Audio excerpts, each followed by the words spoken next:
Hello, good afternoon. Welcome to Harnessing History. My name is Nyama Safaya Sandy. I am a New York City-based curator, multidisciplinary artist, educator, and more. This afternoon, I'm so thrilled to welcome you back if you were here with us last week for our first conversation in the series. I'm so thrilled to be back. Harnessing History centers on this family, the Lyons, a Black family who lived in New York City in the 19th century and explores the legacy and history of their activism, excuse me, the history of their activism in New York City and beyond. The convening consists of 3 conversations inviting artists, scholars, and community activists to reflect on the Lyons family commitment to justice, civic, and political engagement. Each conversation seeks to connect an element of the Lyons family story and tease out the family legacy within the context of the art and history of the contemporary moment. This series is part of the Department of Cultural Affairs Public Art as Community Engagement program and is organized by GrooveWorks, founded by me. It is funded by the Ford Foundation, the JPP Foundation, the Mellon Foundation, and the Laurie M. Tisch Illumination Fund, with support from the Mayor's Fund for the Advancement of New York City. Technical support is provided for the series by the amazing team at Afterglow Productions. Just a note, this conversation is being recorded. Closed captions are enabled for those with accessibility needs. A transcript will be available at a later time. The Lyons family story is one that centers on land, site, and action. They were property owners in New York, both in the thriving communities of the Lower East Side and Seneca Village before it was razed to make way for Central Park. Together with their community of allies, they organized and were stalwarts of equity, freedom, social justice, and progress at a time when the stakes were at their highest. Bringing together musician and creative innovator Chief Zion Atunde Ajua, archaeologist Dr. Justin Dunavant, and multidisciplinary artist Tomashi Jackson, Land Site Legacy considers our esteemed guests' path-breaking work and strategies in visual art, activism, archaeology, music, and its intersections with site specificity and community engagement. I'm so thrilled to introduce Dr. Justin Dunavant, our first speaker. Dr. Donovan is an assistant professor in the Department of Anthropology at UCLA. His current research in the US Virgin Islands investigates the relationship between ecology and enslavement in the former Danish West Indies. In addition to his archaeological research, Justin is a co-founder of the Society of Black Archaeologists and an AAUS scientific scuba diver. In 2021, he was named as a National Geographic Emerging Explorer and inducted into the Explorers Club as part of, quote, 50 people changing the world that you need to know about. This year, he was awarded the 2022 Stafford Ellison Wright Black Alumni Scholar in Residence at Occidental College. His research has been featured on Netflix Explained, Hulu's Your Attention Please, and in print in American Archaeology, Science Magazine, and National Geographic. Justin, I'm so thrilled to have you here, and I will just go away right now so that you can share with us. Thank you so much. No, thank you so much. Thank you for convening us here and for this whole discussion. All right, I'll jump into the presentation real quick. I know we're tight on time, but I want to get to a big Q&A and discussion. So just to help frame the conversation around this whole idea of land, site, and legacy, I wanted to talk a little bit about what we do as archaeologists and ways that we're starting to think through a whole new way of doing archaeology that involves recovering ancestral memories. So next slide. All right, in 2011, myself and my colleague, Dr. Ayana Flewellen, were both graduate students, and we decided to start the Society of Black Archaeologists. We realized coming up that there weren't that many archaeologists in the field. We knew how important it was to uncover Black history in order to actually do this work and recover ancestral memory. And so we started the organization, and with that said that we need to train more people to come up under us. When we first started, there were only 60 Black PhDs in the United States that did archaeology. And so we had to do things very quickly. Fast forward 2016, we partner up with the National Association of Black Scuba Divers and Diving with a Purpose and set up a youth training program for archaeology on the island of St. Croix, or II as it's traditionally known in the Virgin Islands. And we wanted to reframe how archaeological work was done. So we said we need a youth community component to make sure that we're actually training people to be cultural stewards. I'll talk a little bit about that maybe in the Q&A. From there, we also said we need to train college students, and particularly students from HBCUs, historically Black colleges and universities. I was one of the last graduates of Howard University's anthropology department before they closed it down. And we knew that it was an important pipeline to getting more Black archaeologists in the field. So we take HBCU students out with us every year to do archaeological work as well. Next slide. The bulk of my research tends to focus on this relationship of ecology and enslavement. And that really is important to sort of grasp not only the environmental degradation that occurs as a result of slavery, but also the ways in which new ecological relationships were formed as African people are transported over to these Americas, and particularly to the island of II. So one of the things I wanted to do in my work is to highlight that, and then also to think beyond that and to think, how is it that African people actually conceptualized the new places they found themselves? We understand culturally, we are fixated to a land and a site, and our cosmologies, our understandings, our epistemologies, our ways of knowing are attached to a physical site as well. So I began to ask, what were the experiences like? What would this island have looked like from the eyes of Maroon communities? Working with some colleagues, we got some satellite imagery and historical maps, digitized both of those, essentially developed a model that said, if you were to run away from a plantation, where would be the best likely place to be based off of distance from plantation houses, access to fresh water, and a number of other factors. And from that, we developed these two models that showed likely location. You can see here that it shrinks by about 90% over the course of 49 years. So I was starting to think more creatively about what was the experience like for all Africans going through this era of slavery. Next slide. Now, while many people would have taken that and thought, okay, these plantations, these sites of enslavement are expanding and therefore the sites of refuge are shrinking, the communities must be getting smaller. I began to take the same model and apply it to ocean currents. And it was by looking at the ocean currents that we began to see that currents go from St. Croix to Puerto Rico. And from there, we begin to learn that there's oral traditions about enslaved people who ran away and gained freedom in Puerto Rico and set up communities throughout. In doing this work and this research, I found, as many of you all will find when studying Black history, that the archives are often insufficient. And as a result of that, I had to go to a different medium by which to explore these questions and conversations. So I engaged in some art practice and made this piece out of tissue paper in the middle of the pandemic with all the extra tissue paper I was getting from the Amazon packages coming in. But I had to think through what time of day would they have gone, what boats would they have taken, what would they have brought with them, and a whole host of other questions I wouldn't have had to ask from just looking at the written or material record. Next slide. That takes us to the ocean. So in addition to doing archaeology on land, we also do archaeology underwater. And we realized that there are a number of Black sites underwater, not only slave shipwrecks, which is a main focus of mine, but also Tuskegee Airmen plane wrecks as well, and a host of other sites that had Black sailors that were going up and down the Americas throughout the Caribbean and beyond. So in doing this work, we're also training the next generation of underwater archaeologists and scuba diving work. I just came back from Hawaii on Tuesday and hoping to expand some more work out there. But I wanted to show you all what it looks like when we do archaeology underwater. And to say that probably the most transformative moment for me was actually becoming scuba certified and working on the Clotilda, which was the last slave ship to come into the United States. And that's what really opened my eyes to this whole concept of recovering ancestral memory. We did an interview with two of the divers that actually dove into the hull of the ship, Jay Hagler and Kamal Siddiqui, members of the National Association of Black Scuba Divers.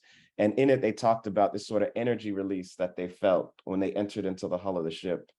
And that caused me to think more critically about this whole idea that what we do is way beyond just uncovering a story or pulling out a tangible artifact, but we're releasing these stories back into public memory, in some cases cultivating them back into public memory. And that requires a certain level of responsibility to come with that.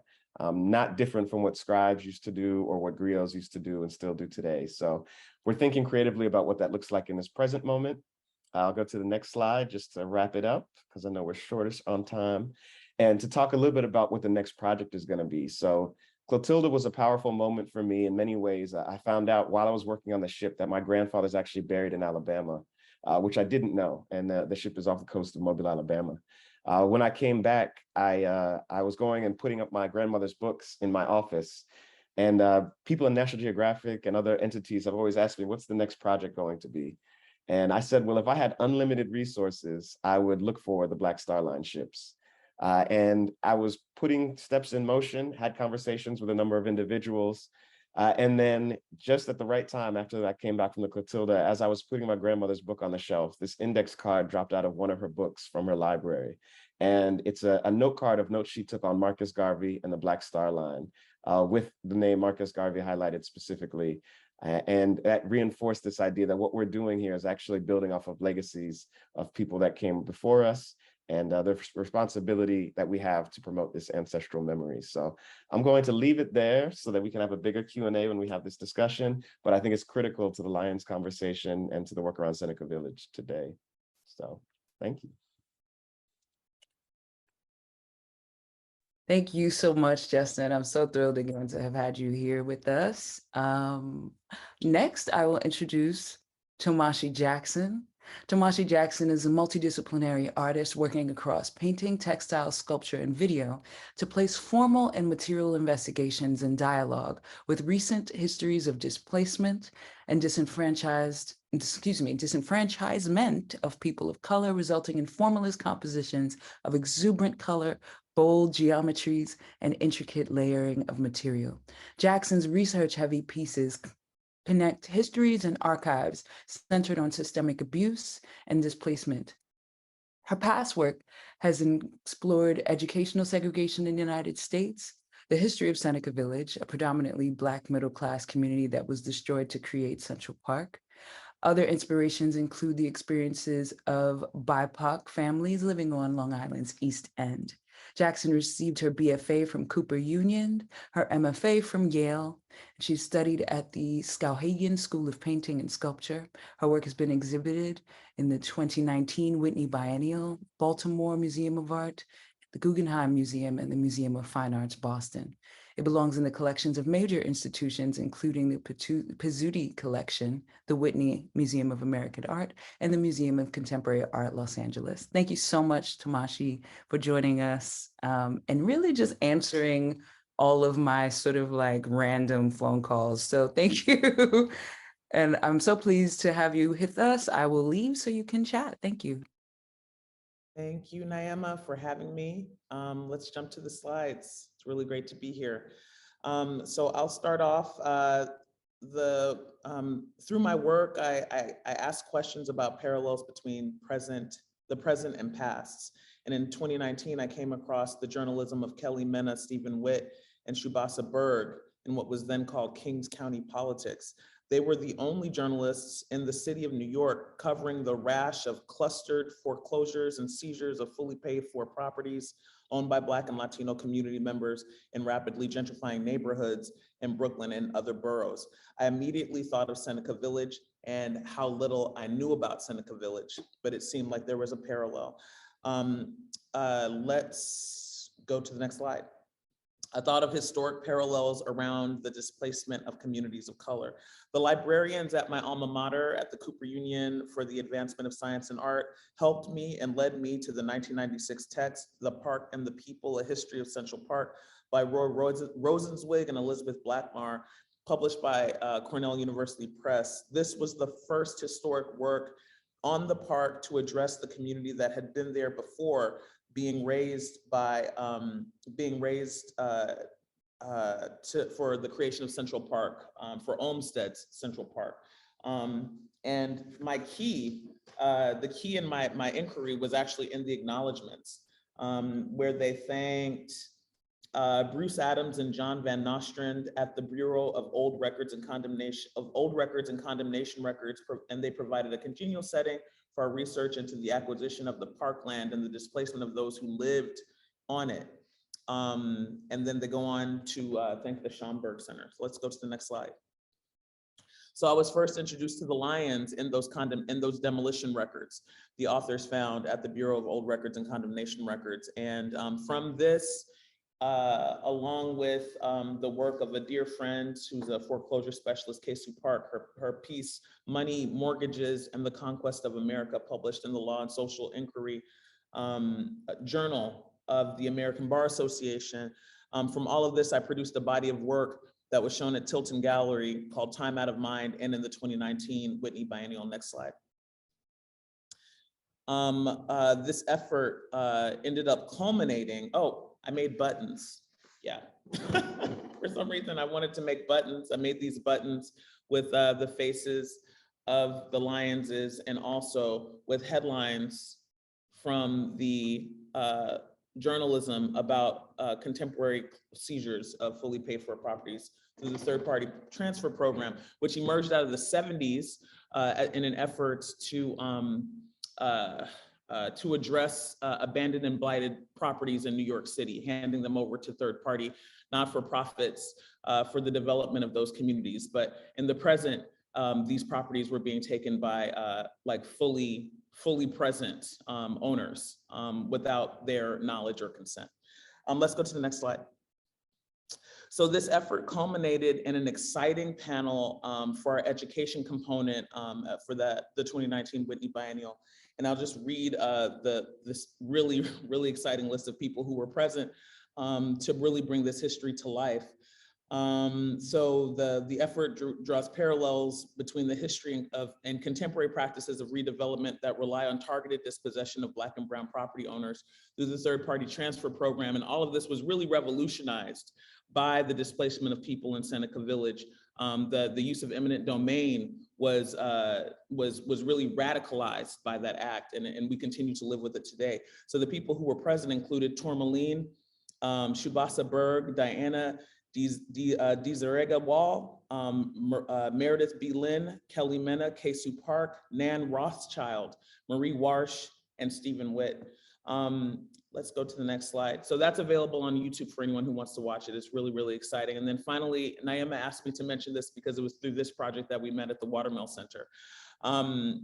This work continued with the land claim, another project that followed this effort that also explored land ownership among BIPOC on historic Long Island. And this was presented at the Parrish Museum, and this book also contains interviews with indigenous Shinnecock people, multiple generations of Black New Yorkers, Black Long Islanders from the East End, and contemporary Latino community members talking about what it means to be from there, to live there, and to stay there. Thank you so much for letting me be a part of this. I look forward to the questions and answers. Thank you so much, T. I so appreciate you. And you did great. Thank you so much. Next, I have the immense honor and pleasure of introducing you to Chief Zion Atunde Adjuah, formerly known as Christian Scott.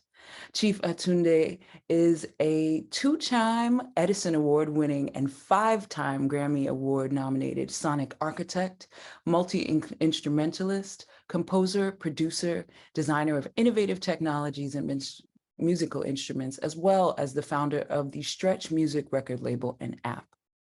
He is a scion of New Orleans' first family of art and culture, the Harrisons, and the grandson of the legendary Big Chief Donald Harrison Sr., who led 4 nations in the city's masking tradition.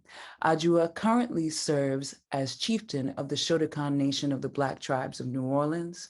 Since 2002, he has released 12 critically acclaimed studio recordings, 3 live albums, and 1 greatest hits collection. Adjuah is also the progenitor of stretch music, a jazz-rooted, genre-blind musical form that attempts to, quote, stretch jazz's rhythmic, melodic, and harmonic conventions to encompass multiple musical forms, languages, and cultures. Since Adjuah's emergence on the jazz music scene, he has been a passionate and vocal proponent of human rights and an unflinching critic of injustice throughout the world. Additionally, he has produced a new line of signature horns in partnership with Adams Instruments. His most recent musical instrument innovation is the new Adjuah Bow, a custom Kamele Ngoni Gravi hybrid. What is happening with my brain right now? I don't know, but it's fine. Which he will debut on his next recordings. I'm so thrilled to have you with us. Thank you so, so much. I'm so Um, excited to hear what you have to speak. I'm oh, sorry. the honor is mine. Ah, okay. Yes. Thank you so much. Thank And I will leave you to it, and we'll be back shortly. Thanks again. Thank you.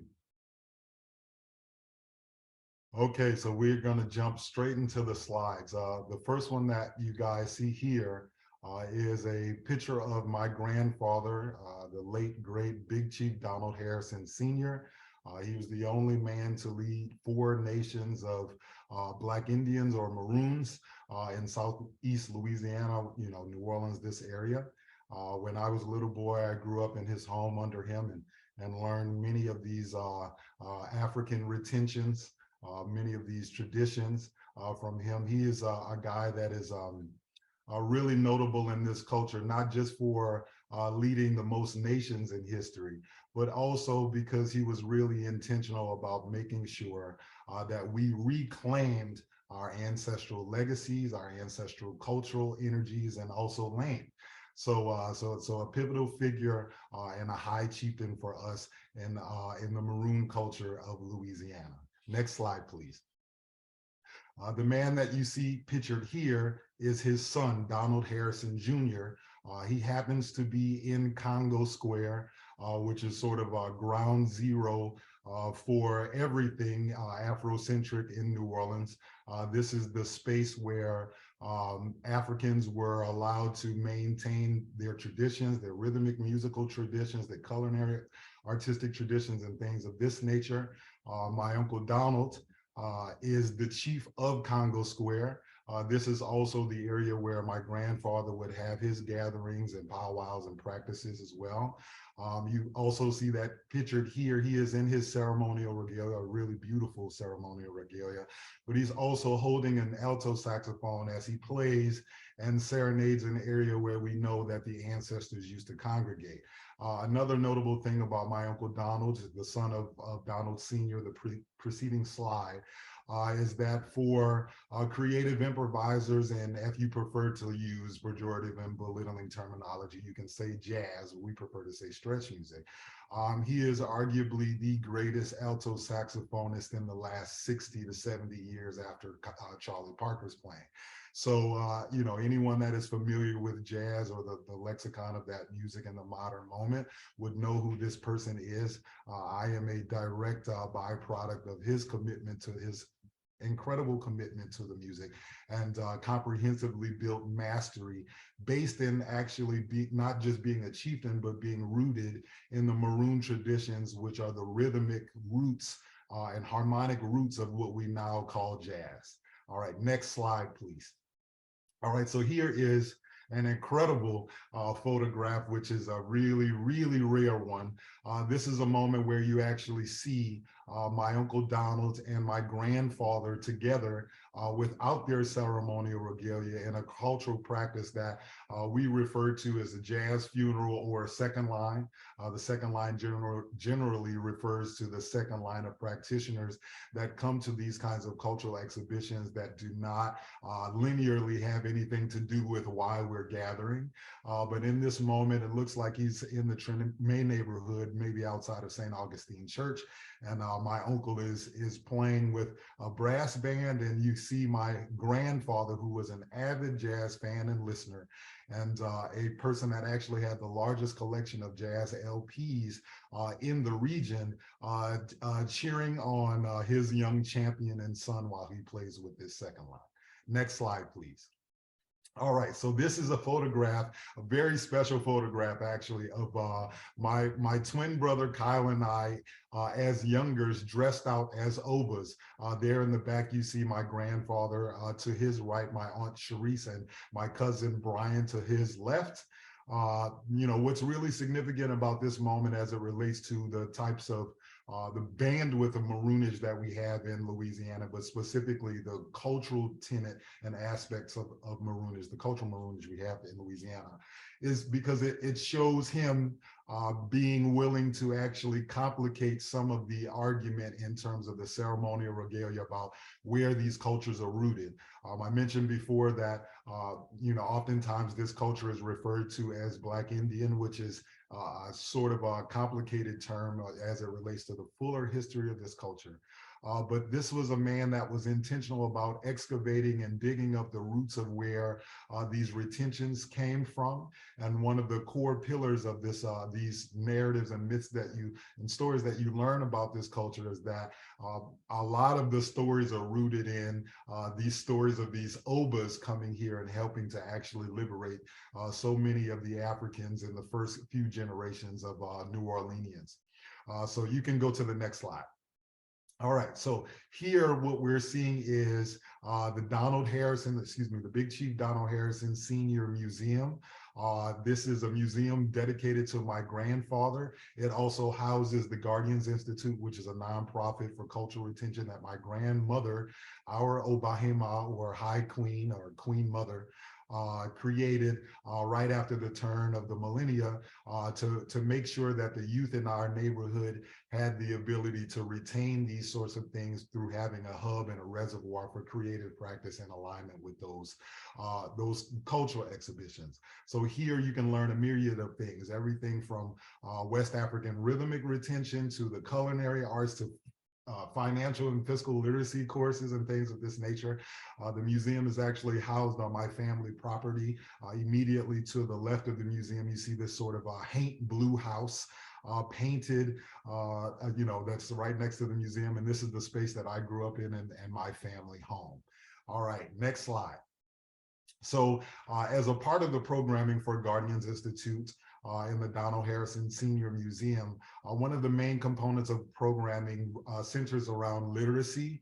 My grandfather was a man that believed that knowledge once acquired was the only thing that could not be taken away. And so his lifelong mission and purpose was rooted in making sure that the community was highly literate.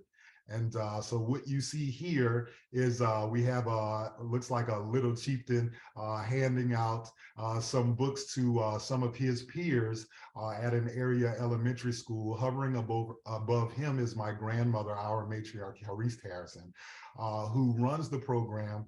Every year we give between 44 and 50,000 books away to area youth in New Orleans.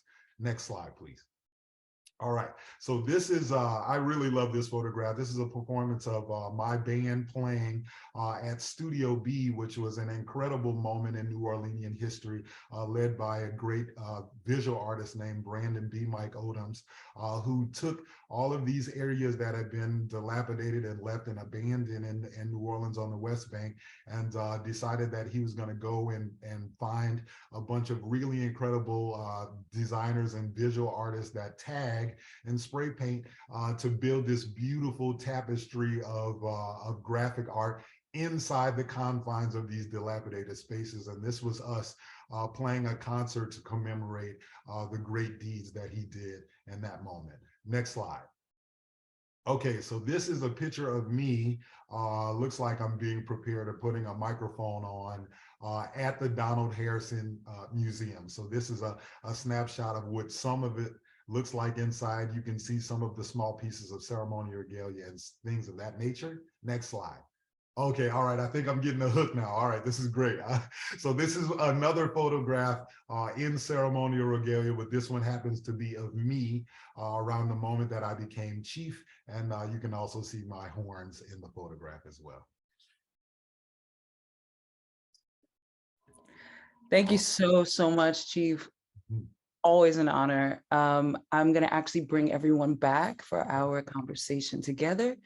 And again, thank you so much for joining us. For those who are tuning in as attendees, if you have questions for our guests, please drop them into the Q&A box that should be on the bottom right hand of your screen. Thank you, everybody. Tamashi, feel free to unmute yourself when you're ready. And again, I think the reasoning for why I wanted to place the three of you in conversation together is quite clear. But if it's not, here's this framing question. You are all engaged with work that, while they build on really specific cultural and even academic traditions, often feels like course correction and a path-breaking movement forward in these very sort of site and community specific ways. The work that you all do makes you all sort of keepers of the flame, if you will, or culture bearers in your unique disciplinary approaches. I think Zion was raised within that framework, like in a way that maybe isn't exactly true for the two of you, Justin and Tamashi. And I wonder if you can both share an anecdote about sort of how you found yourself personally and professionally in this space. Whichever you would like to begin. Do you want to take it first, Tamashi, or you want me to? I want to hear from the archaeologist. No, it's cool. So my background into this is kind of interesting. So I have this saying that a mantra I say to myself where, the ancestors will call us when they're ready. All we can do is prepare. And so what I try to do is constantly stay in a state of preparation. And it hit me when I finished, was working on the end of my last project and starting on this current project. And wild things happened in the in between of these different ideas. But essentially it brought me back to my grandmother. And my grandmother's from Brooklyn, New York. We're several generations from Brooklyn, New York. And she was one of the founders of Weeksville Historical Society, which, for those of you who know, is tied very closely to this whole conversation in Seneca. And she got her bachelor's degree in her 50s. She went back to school, and she did a lot of the archival and legal research that went into Weeksville as that whole conversation progressed. So that sent me down this path then of going deeper into what was she actually getting into. And I found out she was a member of the Ethiopian World Federation. She was Sisters Against South African Apartheid. She was a part of the Free Angela Davis movement. There was a whole series of things that happened that said, okay, this is how I need to retune the work that I'm doing to build on this legacy that she's already created.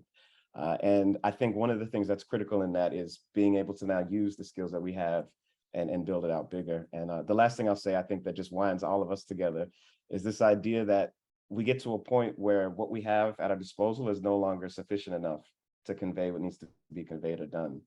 And what we do is we go through this moment of introspection and reflection and figure out, okay, how do I create what I need to get my job done, to do what we need to do? And I think that's a powerful moment. And I'm glad that you brought us here at this moment in our lives, because I think we can see that pretty clearly now. Thank you. Wow. I'm sorry, what was the question? That's fair. That's totally fair. How did we end up here? How did we end up? Yeah, more or less. Well, I mean, so I'm just so happy to be here. I come from a family that was rooted in Texas and Southern California, a matriarchy of escapees, people who fled Texas with the clothes on their back, and their sisters, and people who were domestic workers and who were Masons and Eastern Stars, and Muslims and Christians, and who worked in underground Black communities, who were in community with other people in underground Black communities to maintain and sustain themselves in hostile, inhumane environments. So my mother has told me stories about my aunt being a master pastry chef and working for vegan monks in Laurel Canyon and bringing the extra food home to feed her sister's 6 children, or no, there was 9. There was ultimately 9 children. Getting meat, being able to get meat through the network of Black Masons, stonemasons who work down at the docks or at the meat market, that kind of thing. My biological mother was a painter, and my adopted mother, who was my aunt, was an engineer and a photographer. So I just have these compulsions. I'm told I was always asking questions, and I was always making drawings, and I was just trying to figure things out. So Gosh, I love hearing about Chief Hairston's line. I love hearing about Zion's line. Zion and I actually lived in the same building when I first moved to New York.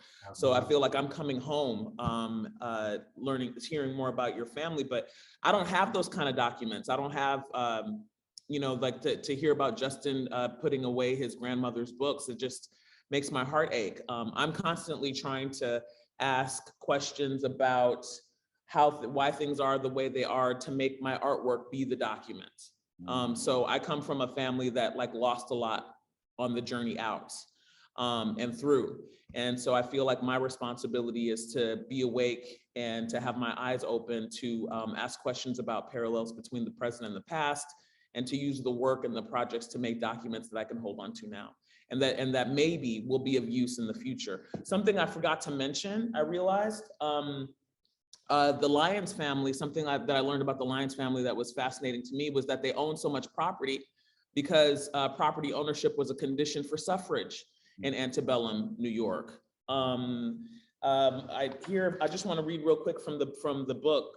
Most important, many of the Black Seneca residents had something denied to most of their compatriots elsewhere in the city: security of tenure based on land ownership. Throughout the city, few Black New Yorkers own land because the barriers imposed by limited financial resources, a state law that prohibited Black inheritance as late as 1809, informal race bars, and land sales, and the high price of downtown Manhattan real estate.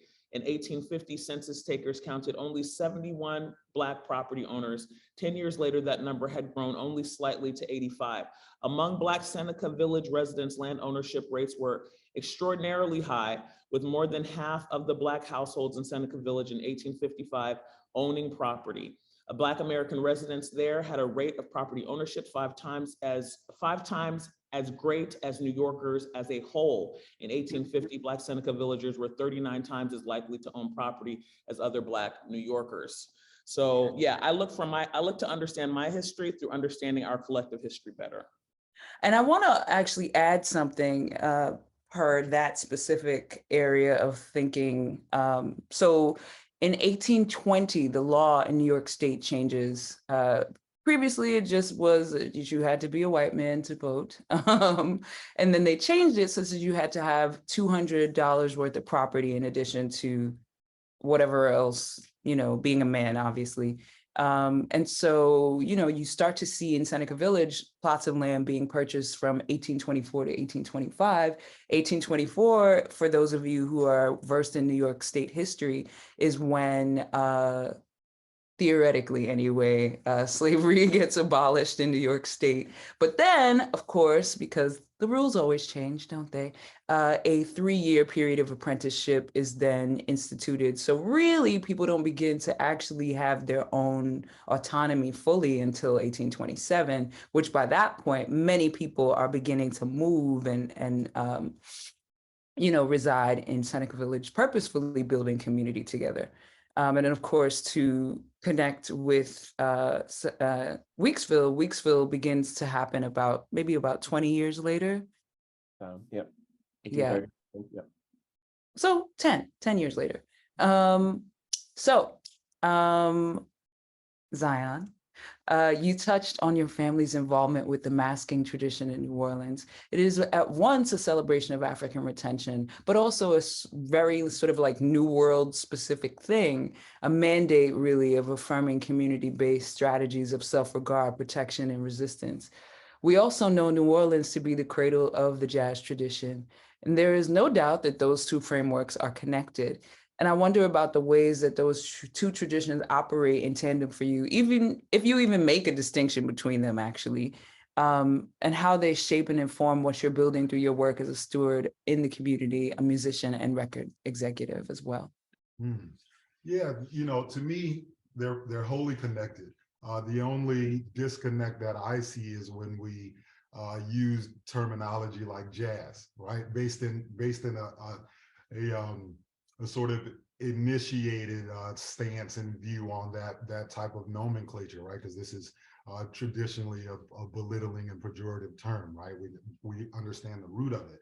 But in terms of what is actually going on there musically, you know, one of the notes that I made in the slides was I really love the photograph of my uncle, Big Chief Donald Harrison Jr. in Congo Square with the saxophone in the ceremonial regalia. You know, one of the things that he has always been really intentional about is making sure that he built comprehensively built mastery across all of the different versions and vestiges that have grown out of Congo Square, right? Jazz music specifically, or blues from that specific region, comes directly out of that space. This is the space that we know that the elders and the Maroon chieftain went to and played the traditional rhythms, right? So whether or not you're from Senegambia or the Congo, we can still trace back and say, we know that this rhythm is actually from there. These tribesmen brought that and played it in Congo Square. And now when you listen to a recording like a John Coltrane recording with the Elvin Jones playing, you can hear that and say, oh, this rhythm is Sunu or Gui, and that comes directly out of these things. So what has been really valuable for my experience has been being in spaces like this that are wholly connected to retention at all costs.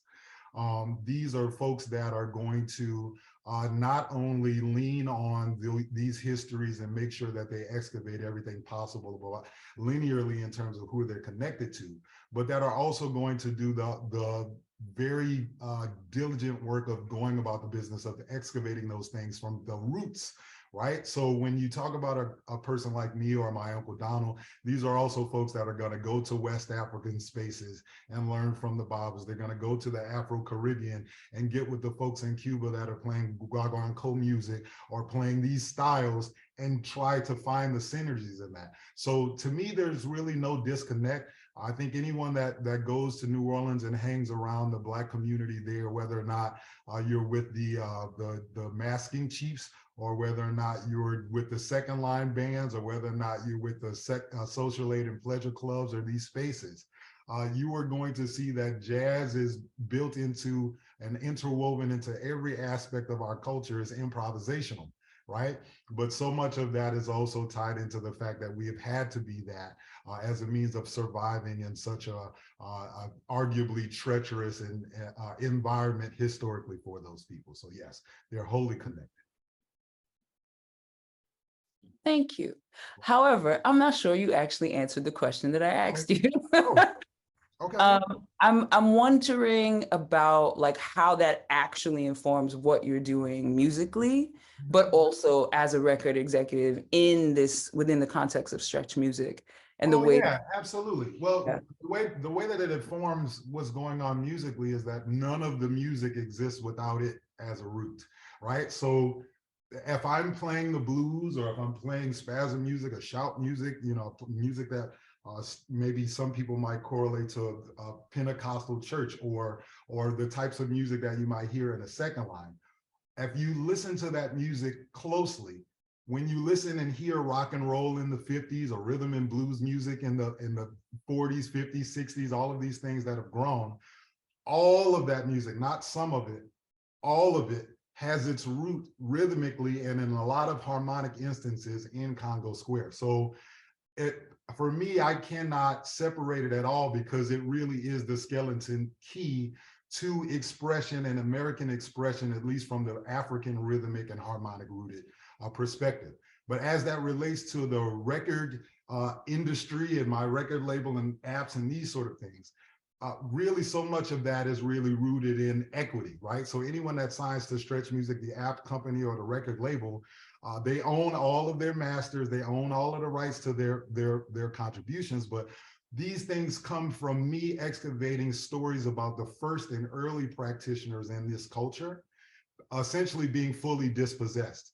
And some of those things also being part of my experience, right? So I'm just going to give an anecdote so I can like more comprehensively answer the question. So there was a man named Freddie Kepper, who was arguably the greatest cornet player in New Orleans around the turn of the century through the 30s, right? Most people don't know of him, you know, about Louis Armstrong, a Kid Ory, a Buddy Bolden, these players. But the reason that you don't know about arguably the greatest guy is because this was the man that was approached by RCA Victor to do the first jazz recording. And after reading the contract, he said, if I sign this, it's going to relegate me to either being a slave or an indentured servant.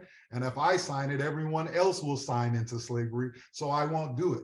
So arguably the greatest player in that time period, we don't get to hear because he actually understood what it would cost for him to be a part of that.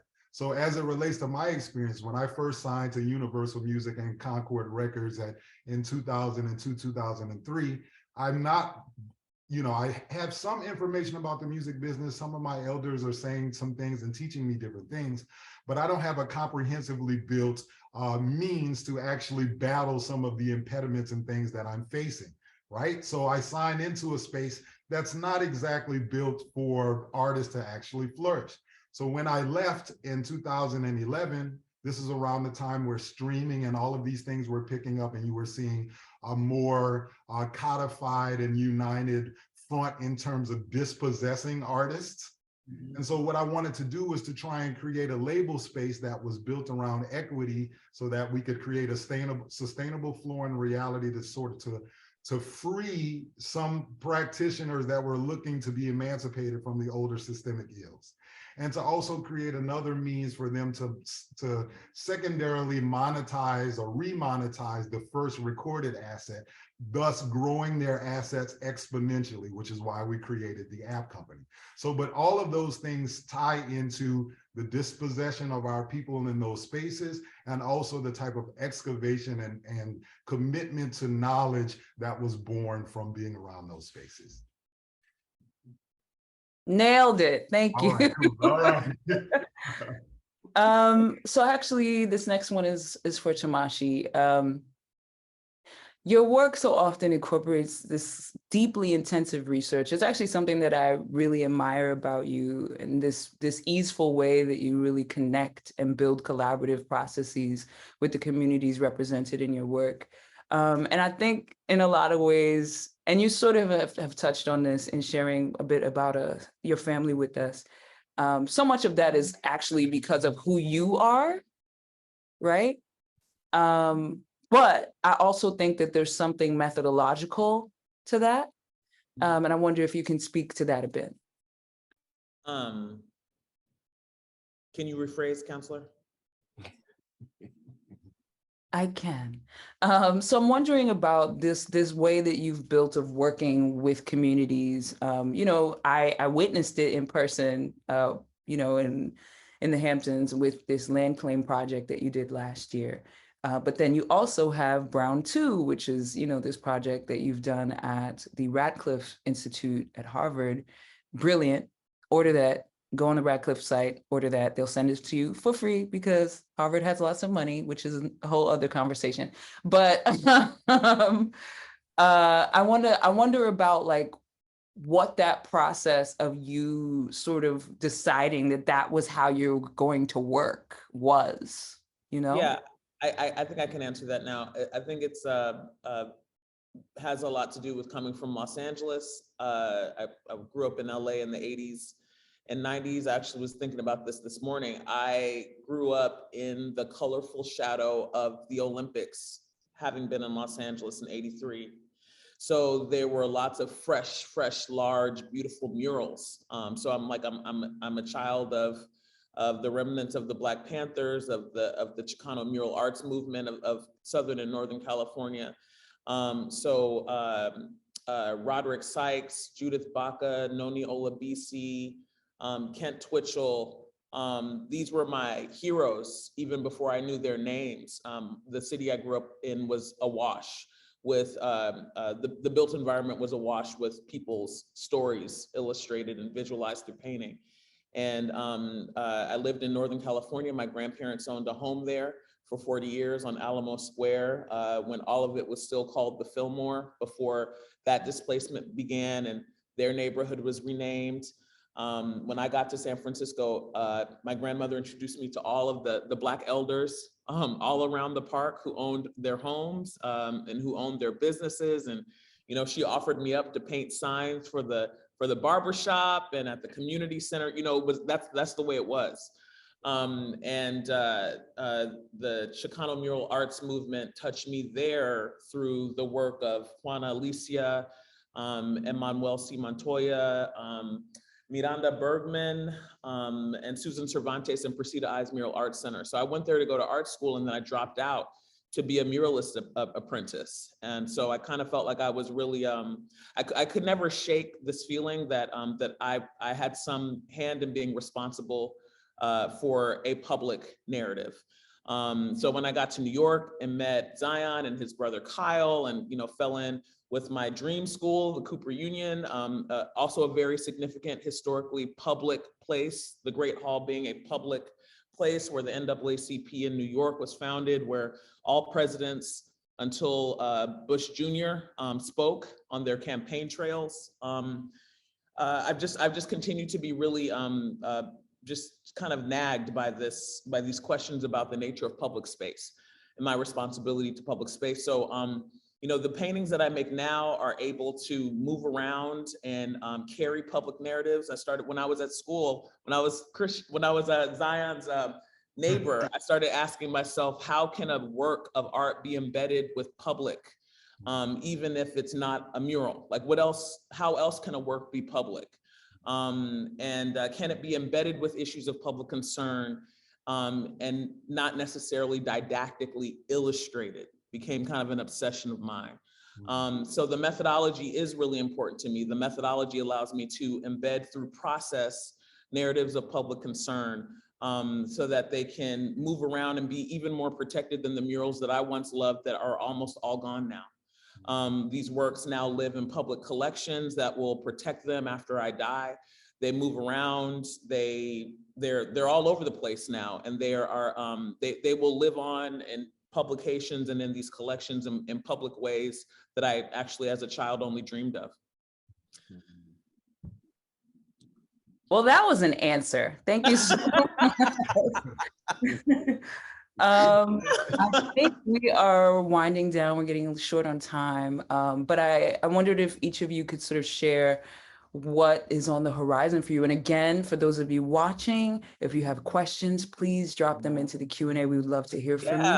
We have some friends in the room. Hey, Frankie. I know Nia's here. We'd love to see who else is in the chat. Hi, Nia. Shout us out. Okay, so what's on the horizon, friends? Archaeologists, where you digging? So I got a couple project ideas in mind. The next one is looking for the Black Star Line ships. We had a conversation with Dr. Julius Garvey, Marcus Garvey's son, and he gave us his blessing to look for the ships. And it's How can we help? How can we help? We're gonna find ways. We're gonna find ways. I already told you what time it is, so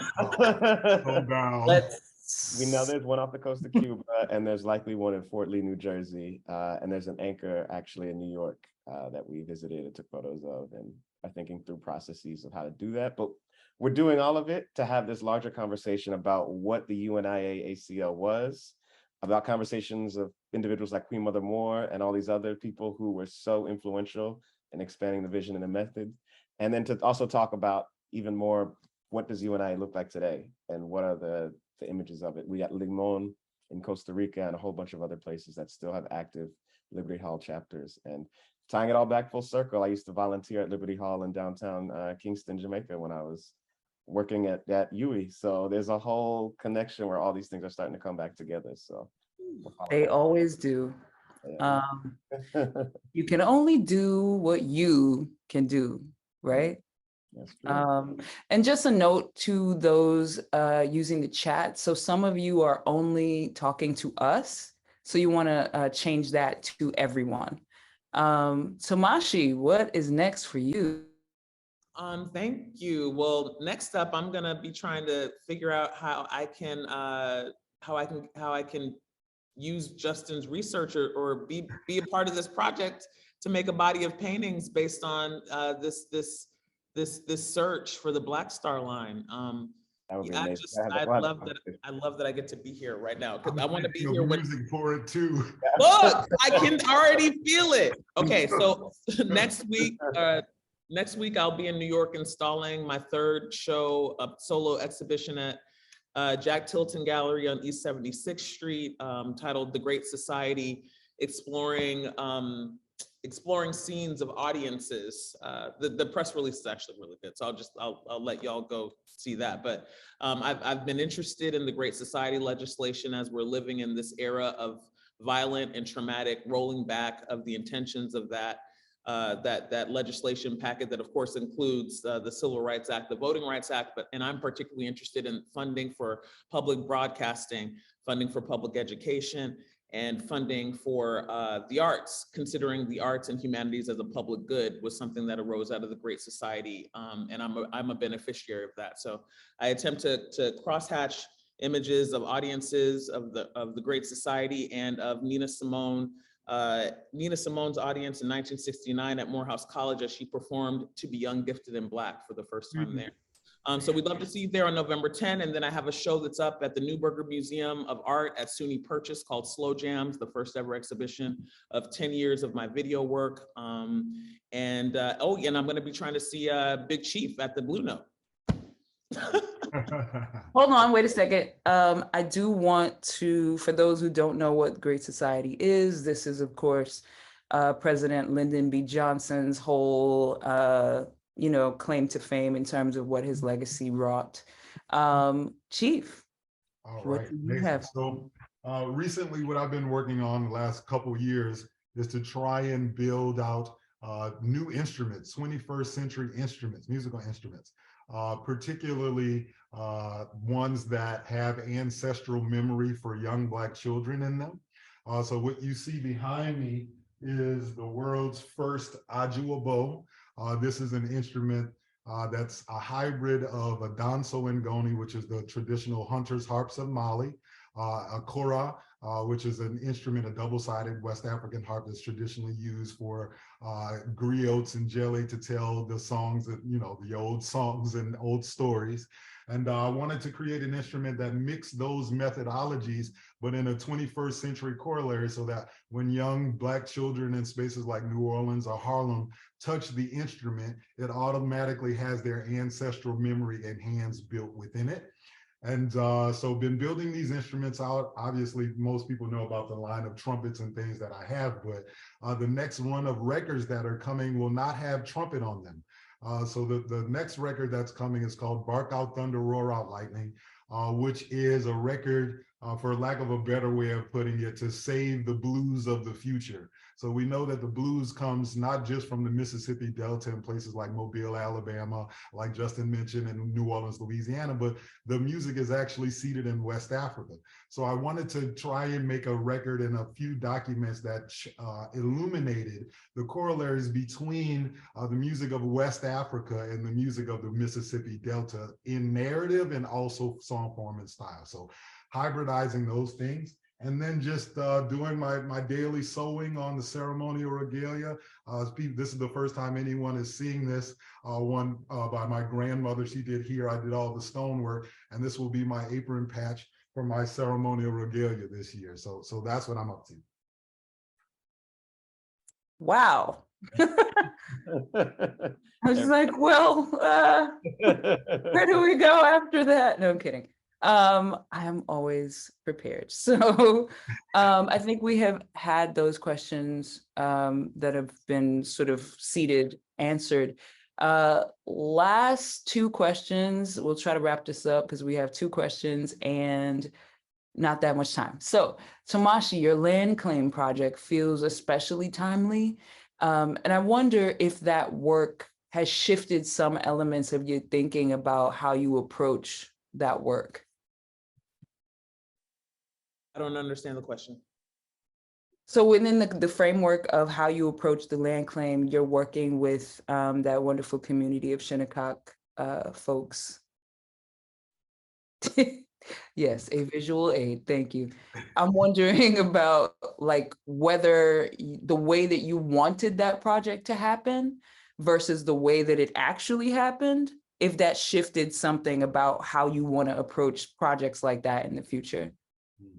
I'm really happy with how it happened. You know, that project was very much influenced by what happened during the lockdown in Brown 2. This was my first time having a research team willing to work with me of professional students at Harvard. And during the lockdown, we interviewed people who knew more about the Brown 2 case of 1955, the implementation case that I didn't know anything about.